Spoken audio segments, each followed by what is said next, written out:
Sennheiser MKH416, un micro de légende qui est utilisé dans le cinéma depuis 50 ans maintenant.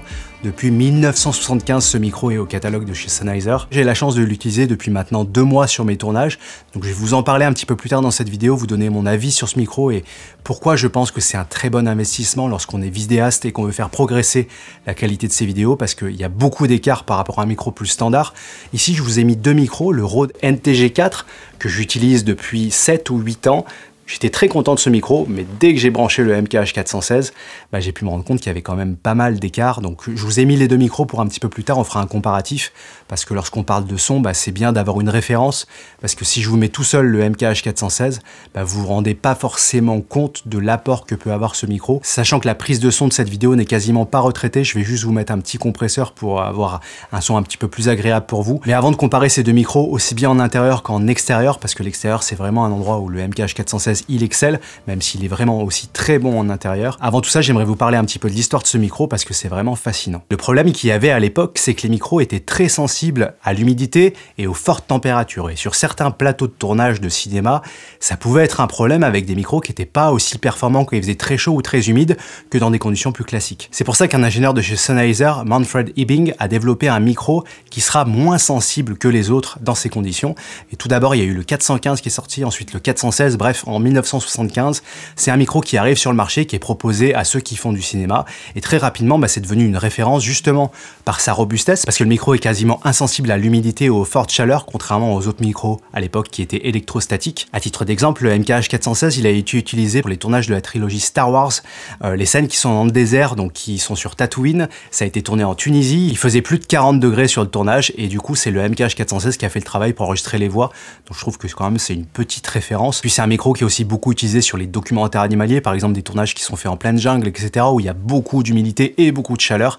Le MKH416, c'est la référence pour ça, parce que c'est un micro qui tient la route, peu importe les conditions. Deuxième raison pour laquelle ce micro est devenu une référence dans le cinéma, c'est aussi sa très bonne directivité, c'est-à-dire que s'il y a un plateau de tournage avec peut-être une scène qui est en ville, avec pas mal de choses qui se passent autour, il est capable vraiment, ce micro, d'aller chercher les détails dans la voix et avoir beaucoup de précision sans être trop embêté par le bruit ambiant. Il y a une anecdote qu'on peut trouver par exemple d'un ingé son qui travaillait sur le tournage de Inception. Les prises de voix qui étaient faites en ville ont été faites avec le MKH416 parce que c'était le seul micro qui pouvait vraiment capturer bien la voix sans être trop embêté par les voitures qui passent, le bruit ambiant, etc.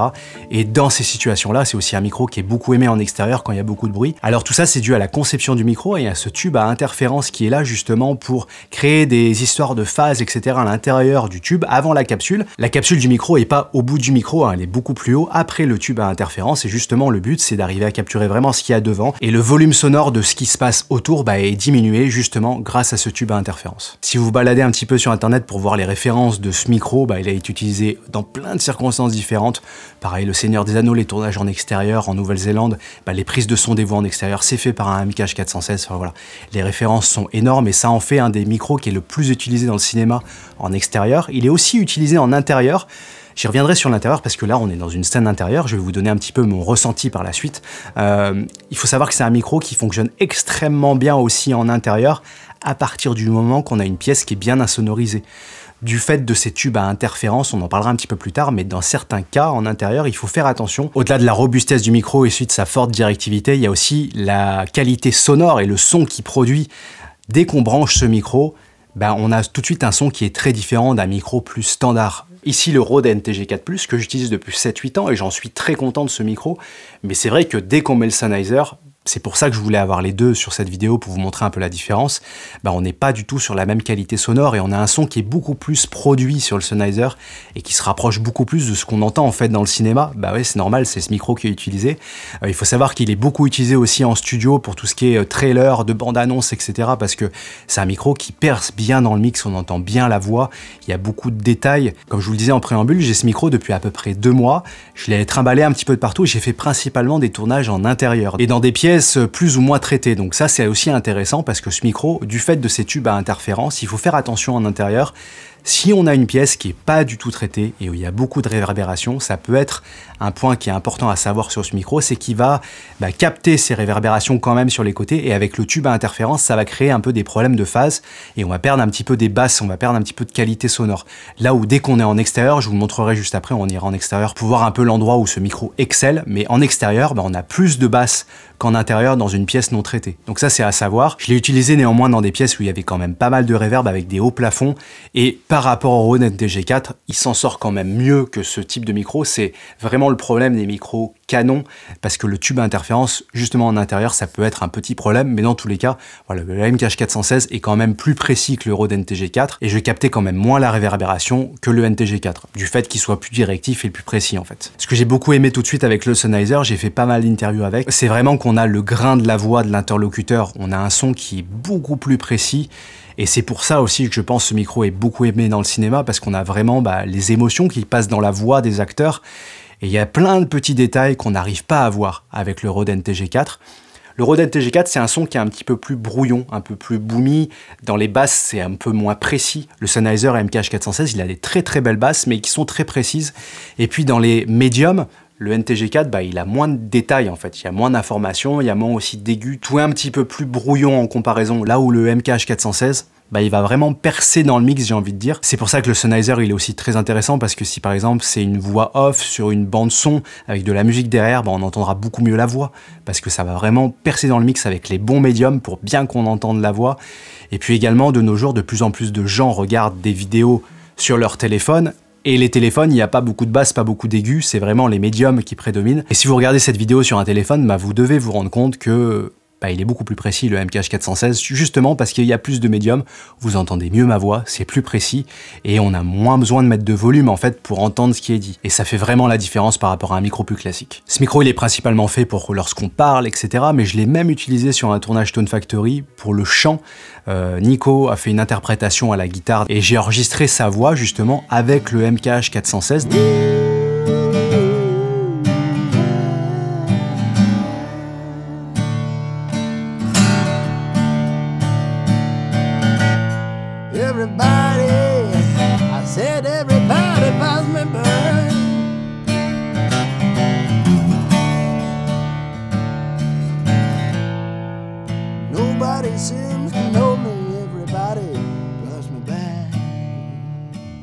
D'habitude, on fait pas ça, on met vraiment un micro qui est dédié au chant dans le studio. Donc en général, par exemple sur une guitare acoustique, j'ai un micro qui est devant la guitare, il y a un micro pour la voix. D'habitude, je mets un micro de studio qui est fait pour le chant. Mais là, c'était tellement bien avec le 416 que j'ai gardé ce micro en fait pour le chant, et j'ai trouvé que la précision dans le chant était excellente. Donc ce micro est fait pour capturer de la voix, du parler, mais on peut l'utiliser dans plein de domaines différents parce qu'il a beaucoup de précision. Par exemple, pour faire des effets sonores, etc. Je sais que c'est un micro qui est très utilisé justement parce qu'il y a toutes ces petites informations qui en font un micro finalement très polyvalent. Ce que je vous propose maintenant, c'est qu'on allait essayer ce micro dans l'endroit où il excelle, en extérieur. Voilà, donc là en extérieur, il y a un tout petit peu de vent, mais j'ai juste mis la mousse qui est livrée en fait avec les micros pour comparer le MKH416 que vous êtes en train d'écouter actuellement par rapport au Rode NTG4. Donc là actuellement il n'y a pas trop de bruit ambiant, j'habite à la campagne, il y a des oiseaux etc, donc c'est pas un bruit qui est déplaisant, mais ça vous permet de voir un petit peu la différence d'isolation qu'il peut y avoir sur le micro, sachant que la distance là on est assez proche, doit être à 60 cm à peu près des micros, donc ça vous permet de voir un petit peu ce que ça donne dans ces conditions, mais c'est vraiment dans les conditions dans lesquelles le MKH416 il va exceller. Là actuellement on est dans une situation où le micro est assez proche parce que j'ai un cadrage qui est assez serré, donc on peut se permettre de mettre le micro assez proche. En revanche maintenant ce qu'on va faire c'est que je vais reculer les micros, les mettre peut-être à 1,50 m si on a un cadrage qui est plus large et qu'on a besoin de mettre les micros plus loin, voir un petit peu l'impact que ça peut avoir. Voilà, donc là j'ai monté les micros, je me suis aussi reculé, donc je suis à peu près à 1,50 m des micros, ça permet d'avoir un aperçu de ce que ça donne avec plus de distance, et normalement dans cette situation le MKH416 c'est là où il va pouvoir aller vraiment capter la voix et pas être trop perturbé par l'ambiance qui est autour, là où le Rode il va être un peu plus perturbé par ce qui se passe autour et la voix va être un peu plus noyée en fait dans l'ambiance générale, et c'est pour ça que ce Sennheiser MKH416 il est tant apprécié en extérieur parce qu'il peut aller percer vraiment dans le mix, j'ai envie de dire, et aller chercher des petits détails. Il faut savoir que le MKH416 il est également très utilisé pour les documentaires animaliers parce qu'il peut aller chercher justement des détails de son. Lorsque enregistrer un animal, c'est intéressant d'avoir aussi le son qui va avec.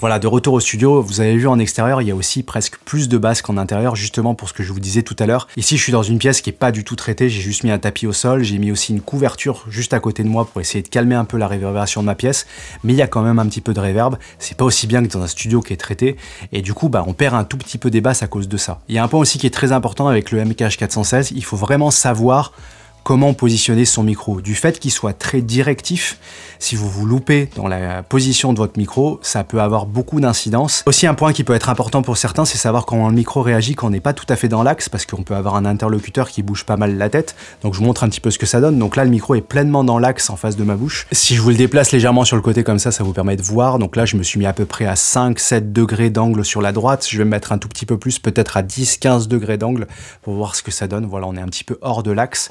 Là, je vais me remettre en plein axe pour que vous puissiez voir un petit peu la différence de captation du micro. Donc, il n'est pas extrêmement sensible.